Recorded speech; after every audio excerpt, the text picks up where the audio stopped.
ವಿಮೋಚನಾ ಕಾಂಡದಿಂದ ವಾಚನ. ಅಧ್ಯಾಯ 1.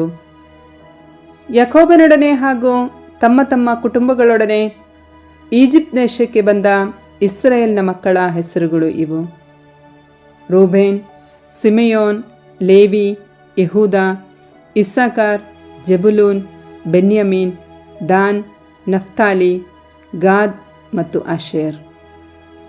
ಯಾಕೋಬನ ಸಂತತಿಯವರೆಲ್ಲರೂ 70 ಮಂದಿ. ಜೋಸೆಫನು ಈಗಾಗಲೇ ಈಜಿಪ್ಟಿನಲ್ಲಿ ಇದ್ದನು. ಕಾಲಕ್ರಮೇಣ ಜೋಸೆಫನು, ಅವನ ಅಣ್ಣ ತಮ್ಮಂದಿರು ಹಾಗೂ ಆ ತಲೆಮಾರಿನ ಎಲ್ಲರೂ ತೀರಿಹೋದರು. ಆದರೂ ಇಸ್ರಾಯೇಲಿನ ವಂಶವು ಅಭಿವೃದ್ಧಿಯಾಗಿ ಹೆಚ್ಚಿನ ಸಂಖ್ಯೆಯಲ್ಲಿ ಬೆಳೆಯಿತು. ಅವರು ಶಕ್ತಿಶಾಲಿಗಳಾದರು, ಆ ದೇಶದಲ್ಲೆಲ್ಲ ತುಂಬಿಕೊಂಡರು.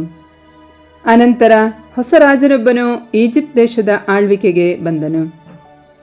ಅವನಿಗೆ ಜೋಸೆಫನ ವಿಷಯ ತಿಳಿದಿರಲಿಲ್ಲ. ಅವನು ತನ್ನ ಜನರಿಗೆ, ಇಸ್ರಾಯೇಲರು ಹೆಚ್ಚಿನ ಸಂಖ್ಯೆಯಲ್ಲಿದ್ದಾರೆ, ಬಲಾಢ್ಯರಾಗಿದ್ದಾರೆ, ಅಧೀನದಲ್ಲಿರಿಸಲು ಕಷ್ಟ ಸಾಧ್ಯ. ಯುದ್ಧವೇನಾದರೂ ಸಂಭವಿಸಿದರೆ ಅವರು ನಮ್ಮ ಶತ್ರುಗಳೊಂದಿಗೆ ಕೂಡಿಕೊಂಡು ನಮಗೆ ವಿರೋಧವಾಗಿ ಕಾದಾಡಿ ನಾಡನ್ನು ಬಿಟ್ಟು ಪಲಾಯನಗೈಯಬಹುದು. ಆದ್ದರಿಂದ ಅವರು ವೃದ್ಧಿಯಾಗದಂತೆ ನಾವು ಉಪಾಯ ಹೂಡಬೇಕು ಎಂದು ಎಚ್ಚರಿಸಿದನು. ಅದರಂತೆಯೇ ಅವನ ಜನರು ಇಸ್ರಾಯೇಲರಿಗೆ ಕಿರುಕುಳ ಕೊಡಲು ತೊಡಗಿದರು. ಪುಕ್ಕಟೆಯಾಗಿ ಕೆಲಸ ಮಾಡಿಸಿಕೊಂಡರು.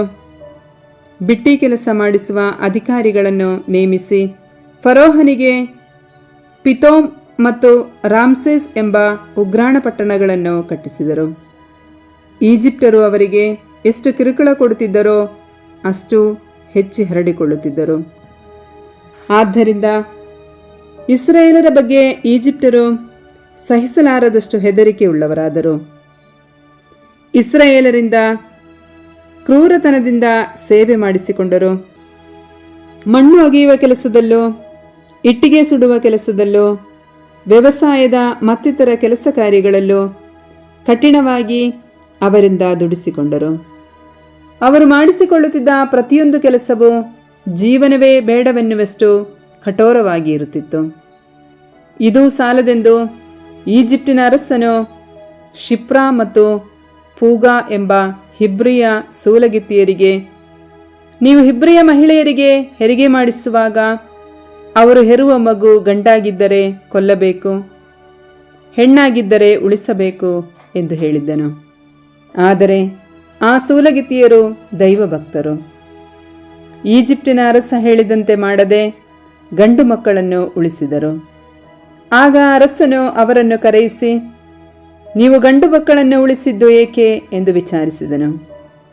ಆ ಫರೋಹನಿಗೆ ಸೂಲಗಿತ್ತಿಯರು, ಹಿಬ್ರಿಯ ಮಹಿಳೆಯರು ಈಜಿಪ್ಟಿನ ಮಹಿಳೆಯರಂತಲ್ಲ, ಏಕೆಂದರೆ ಅವರು ಗಟ್ಟಿಮುಟ್ಟಾದವರು. ಸೂಲಗಿತ್ತಿಯರು ಹತ್ತಿರ ಬರುವುದಕ್ಕೆ ಮುಂಚೆಯೇ ಹೆರುತ್ತಾರೆ ಎಂದು ಹೇಳಿದರು. ದೇವರು ಆ ಸೂಲಗಿತ್ತಿಯರಿಗೆ ಒಳ್ಳೆಯದನ್ನೇ ಮಾಡಿದರು. ಅವರಲ್ಲಿ ದೈವಭಕ್ತಿ ಇದ್ದುದರಿಂದ ಅವರಿಗೆ ವಂಶಾಭಿವೃದ್ಧಿಯನ್ನು ಉಂಟು ಮಾಡಿದರು. ಇತ್ತ ಇಸ್ರಾಯೇಲರು ಸಂಖ್ಯೆಯಲ್ಲೂ ಶಕ್ತಿಯಲ್ಲೂ ಪ್ರವರ್ಧಿಸಿದರು. ಕಟ್ಟಕಡೆಗೆ ಫರೋಹನು ತನ್ನ ಜನರಿಗೆಲ್ಲ, ಹಿಬ್ರಿಯರ ಗಂಡು ಕೂಸುಗಳನ್ನೆಲ್ಲ ನೈಲ್ ನದಿಯಲ್ಲಿ ಹಾಕಬೇಕು, ಹೆಣ್ಣು ಕೂಸುಗಳನ್ನೆಲ್ಲ ಉಳಿಸಬೇಕು ಎಂದು ಆಜ್ಞೆ ಮಾಡಿದನು.